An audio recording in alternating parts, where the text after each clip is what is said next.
Hello friends, ನಮಸ್ತೆ. Welcome to the food channel. ಎಲ್ಲರೂ ಹೇಗಿದ್ದೀರಾ? ಎಲ್ಲರೂ ಸೂಪರ್ ಆಗಿದ್ದೀರಾ ಅಂತ ಅಂದ್ಕೊಂಡಿದ್ದೀನಿ. ಇವತ್ತಿನ ರೆಸಿಪಿ ಬಂದು ಅವರೆಕಾಳು ಉಪ್ಪಿಟ್ಟು ಮಾಡ್ತಾ ಇದ್ದೀವಿ. ಸಿಂಪಲ್ ಆದಂಥ ರೆಸಿಪಿ, ಬಟ್ ಆದರೆ ನನಗೆ ನೋಡಿದ್ರೆ ಏನಂದರೆ ಅವರೆಕಾಳು ಉಪ್ಪಿಟ್ಟಿಗೆ ಇಷ್ಟೆಲ್ಲ ಎಣ್ಣೆ ಹಾಕಬೇಕು ಅಂತ ಗೊತ್ತಿರಲಿಲ್ಲ. ಬನ್ನಿ ನಮ್ಮಮ್ಮ ಅವರೆಕಾಳು ಉಪ್ಪಿಟ್ಟನ್ನ ಯಾವ ರೀತಿ ಮಾಡ್ತಾರೆ ಅಂತ ನೋಡ್ಕೊಬರೋಣ. ಮೊದಲಿಗೆ 1/4 kg ರವೆ ತೊಗೊಂಡಿದ್ದೀವಿ, ಮತ್ತು ಸ್ವಲ್ಪ ಅವರೆಕಾಳು, 1-2 ಈರುಳ್ಳಿ, ಒಂದು ಟೊಮೊಟೊ, ಒಂದು ಸ್ವಲ್ಪ ಕೊತ್ತಂಬರಿ ಸೊಪ್ಪು, ಒಂದು 3-4 ಹಸಿಮೆಣಸಿನ್ಕಾಯಿ ಇದಿಷ್ಟು ಕಟ್ ಮಾಡಿ ಇಟ್ಕೊಂಡಿದ್ದೀವಿ. ಮತ್ತು ಸ್ವಲ್ಪ ಕರಿಬೇವಿನ ಸೊಪ್ಪು ಮತ್ತು ಶುಂಠಿ ಬೆಳ್ಳುಳ್ಳಿ ಪೇಸ್ಟು, ಸ್ವಲ್ಪ ಸಾಸಿವೆ, ಸ್ವಲ್ಪ ಅರಿಶಿಣ ಮತ್ತು ರುಚಿಗೆ ತಕ್ಕಷ್ಟು ಉಪ್ಪು. ಇದಿಷ್ಟು ಬೇಕಾಗಿರುವಂಥ ಸಾಮಗ್ರಿಗಳು. ಮೊದಲಿಗೆ ಒಂದು ಪಾತ್ರೆ ತೊಗೊಂಡು ಅದಕ್ಕೆ 1 ಸ್ಪೂನ್ ತುಪ್ಪ ಹಾಕೊತಾ ಇದ್ದೀವಿ. ತುಪ್ಪ ಏನಕ್ಕೆ ಅಂತ ಹೇಳಿದ್ರೆ ರವೆನ ತುಪ್ಪದಲ್ಲಿ ಫ್ರೈ ಮಾಡಿಕೊಂಡ್ರೆ ತುಂಬ ಟೇಸ್ಟ್ ಚೆನ್ನಾಗಿರುತ್ತೆ ಉಪ್ಪಿಟ್ಟು ಮಾಡೋದಕ್ಕೆ. ಅದಕ್ಕೋಸ್ಕರ ತುಪ್ಪ ಹಾಕ್ಕೊಂಡು ನಮ್ಮಮ್ಮ ಇದನ್ನು ರವೆನ ಇವಾಗ ತುಪ್ಪ ಜೊತೆ ಹುರ್ಕೊತಾ ಇದ್ದಾರೆ. ಇದಿಷ್ಟು ಹುರಿದಿಟ್ಕೊಂಡ ನಂತರ ಅದನ್ನು ಒಂದು ಬೌಲ್ಗೆ ಹಾಕ್ಕೊತಾ ಇದ್ದೀವಿ. ನೋಡಿ, ಈಗ ರವೆ ಹುರಿದಿಟ್ಕೊಂಡಿರೋದನ್ನ ಒಂದು ಬೌಲ್ಗೆ ಹಾಕ್ಕೊಂಡಿದ್ವಿ. ಈಗ ಅದೇ ಪಾತ್ರೆಗೆ 1 ಸ್ಪೂನ್ ತುಪ್ಪ, ಅದ್ರ ಜೊತೆಗೆ ಒಂದು ಸ್ವಲ್ಪ ಎಣ್ಣೆ ಹಾಕ್ಕೊಂಡಿದ್ದಾರೆ. ನಾನು ಸ್ವಲ್ಪ ಎಣ್ಣೆ ಹಾಕು ಅಂತ ಹೇಳಿದೆ, ಬಟ್ ಸ್ವಲ್ಪ ಜಾಸ್ತಿನೇ ಎಣ್ಣೆ ಹಾಕ್ಬಿಟ್ಟಿದ್ದಾರೆ. ಬಟ್ ಟೇಸ್ಟ್ ಚೆನ್ನಾಗಿರುತ್ತೆ ಅಂತ ಹೇಳಿದರೆ ಅದಕ್ಕೋಸ್ಕರ ಹಾಕಿಸಿದ್ದಾರೆ. ಸ್ವಲ್ಪ ಅದಕ್ಕೆ ಸಾಸಿವೆ ಹಾಕ್ಕೊಂಡು ಕಟ್ ಮಾಡಿ ಇಟ್ಕೊಂಡಿರೋಂಥ ಈರುಳ್ಳಿ ಹಾಕ್ಕೊತಾ ಇದ್ದೀವಿ. ಅದಿಷ್ಟು ಹಾಕ್ಕೊಂಡು ಫ್ರೈ ಮಾಡ್ಕೊಬೇಕು. ಸ್ವಲ್ಪ ಈರುಳ್ಳಿ ಸ್ವಲ್ಪ ಕಲರ್ ಚೇಂಜ್ ಆಗೋವರೆಗೂ ಫ್ರೈ ಮಾಡ್ಕೊಂಡ ನಂತರ ಒಂದು 3-4 ಹಸಿಮೆಣಸಿನ್ಕಾಯಿ ತೊಗೊಂಡಿದ್ವಿ. ಅದನ್ನು ಇವಾಗ ಅದ್ರ ಜೊತೆಗೆ ಹಾಕ್ಕೊಂಡು ಮಿಕ್ಸ್ ಮಾಡ್ಕೊತಾ ಇದ್ದೀವಿ. ಇದಿಷ್ಟು ಮಿಕ್ಸ್ ಆದ ನಂತರ ಅವರೆಕಾಳು ಹಾಕ್ಕೊತಾ ಇದ್ದೀವಿ. ಅವರೆಕಾಳನ್ನು ಕೂಡ ಅದ್ರ ಜೊತೆಗೆ ಮಿಕ್ಸ್ ಮಾಡ್ಕೋಬೇಕು.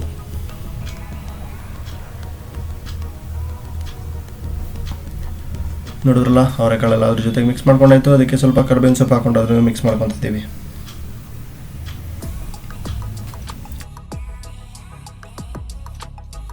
ಟೊಮೊಟೊ ತೊಗೊಂಡು ಕಟ್ ಮಾಡಿ ಇಟ್ಕೊಂಡಿದ್ವಿ, ಅದನ್ನು ಕೂಡ ಜೊತೆಗೆ ಮಿಕ್ಸ್ ಮಾಡ್ಕೊತಾ ಇದ್ದೀವಿ. ಅದಾದ ನಂತರ ಶುಂಠಿ ಬೆಳ್ಳುಳ್ಳಿ ಪೇಸ್ಟು ಕೂಡ ಆ್ಯಡ್ ಮಾಡ್ಕೊಂಡಿದ್ದೀವಿ. ಇದಿಷ್ಟನ್ನು ನೀಟಾಗಿ 1-2-3 ನಿಮಿಷ ಫ್ರೈ ಮಾಡ್ಕೊಬೇಕು. ಇದಿಷ್ಟು ಫ್ರೈ ಆದ ನಂತರ ರುಚಿಗೆ ತಕ್ಕಷ್ಟು ಉಪ್ಪು ಹಾಕ್ಕೊತಾ ಇದ್ದೀವಿ. ಇವಾಗ ಇದಿಷ್ಟು ಉಪ್ಪು ಹಾಕಿದ ನಂತರ ಅದನ್ನು ಕೂಡ ನೀಟಾಗಿ ಮಿಕ್ಸ್ ಮಾಡ್ಕೊಬೇಕು. ಉಪ್ಪೆಲ್ಲ ರುಚಿ ಎಲ್ಲ ನೀಟಾಗಿ ಹಿಡಿಯಲಿ ಅಂತ. ಅದಷ್ಟು ಆದ ನಂತರ 1 ಬೌಲು ನೀರು ಹಾಕ್ಕೊತಾ ಇದ್ದೀವಿ. ನಿಮಗೆ ಸ್ವಲ್ಪ ಉಪ್ಪಿಟ್ಟು ಗಟ್ಟಿ ಇರಬಾರ್ದು, ಸ್ವಲ್ಪ ನೀರು ಥರ ಇರಬೇಕು ಅಂದರೆ ಸ್ವಲ್ಪ ನೀರು ಜಾಸ್ತಿ ಹಾಕ್ಕೊಳ್ಳಿ. ಅದಕ್ಕೆ ಸ್ವಲ್ಪ ಕೊತ್ತಂಬರಿ ಸೊಪ್ಪು ಮತ್ತು 1 ಚಿಟಿಕೆ ಅರಿಶಿಣ ಹಾಕ್ಕೊಂಡು ಕುದಿಯೋಕೆ ಬಿಡಬೇಕು. ಒಂದು 5 ನಿಮಿಷ ಆದ ತಕ್ಷಣ ಈ ಥರ ಕುದಿ ಬರುತ್ತೆ.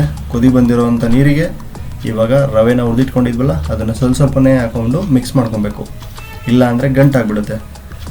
ಸೊ ನೋಡ್ಕೊಳ್ಳಿ, ಉಪ್ಪಿಟ್ಟು ಮಾಡಬೇಕಾದ್ರೆ ಸ್ವಲ್ಪ ಜಾಸ್ತಿ ಗಂಟಾಗ್ಬಿಡುತ್ತೆ ಅಂತೇಳಿ ಸ್ವಲ್ಪನೇ ಹಾಕ್ಕೊಂಡು ಮಿಕ್ಸ್ ಮಾಡ್ಕೊಬೇಕು. ಈ ರೀತಿ ನೋಡಿ, ನಾನು ಮಿಕ್ಸ್ ಮಾಡ್ತಾಯಿದ್ದೀನಿ. ಆ ರೀತಿ ಮಿಕ್ಸ್ ಮಾಡ್ಕೊಬೇಕು.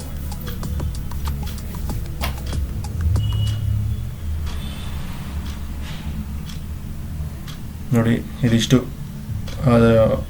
ಹುರ್ಕೊಂಡಿರೋವಂಥ ರವೆನೆಲ್ಲ ಹಾಕೊಂಡ ನಂತರ 1-2 ನಿಮಿಷ ಆ ಥರ ಇರುತ್ತೆ. ಅದಾದಮೇಲೆ ಈ ಥರ ಗಟ್ಟಿ ಆಗಿಬಿಡುತ್ತೆ. ನಿಮಗೆ ಸ್ವಲ್ಪ ನೀರಂಗಿರಬೇಕು ಅಂದರೆ ಸ್ವಲ್ಪ ಬೇಗನೆ ತೆಗೆದುಬಿಡಿ. ನಾವು ಸ್ವಲ್ಪ ಗಟ್ಟಿ ಇರಲಿ ಅಂತೇಳಿ ಇಷ್ಟೊತ್ತವರೆಗೂ ಬಿಟ್ಟಿದ್ವಿ 1-2 ನಿಮಿಷ. ಸೊ ಈ ರೀತಿ ಉಪ್ಪಿಟ್ಟು ರೆಡಿಯಾಗಿದೆ. ಬಟ್ ಟೇಸ್ಟ್ ಮಾತ್ರ ತುಂಬ ಚೆನ್ನಾಗಿರುತ್ತೆ ಅಂತ ಅಂದ್ಕೊಂಡಿದ್ದೀನಿ. ನಾನು ಅದನ್ನು ಟೇಸ್ಟ್ ಮಾಡಿ ನೋಡ್ತೀನಿ ಹೇಗಿರುತ್ತೆ ಅಂತ.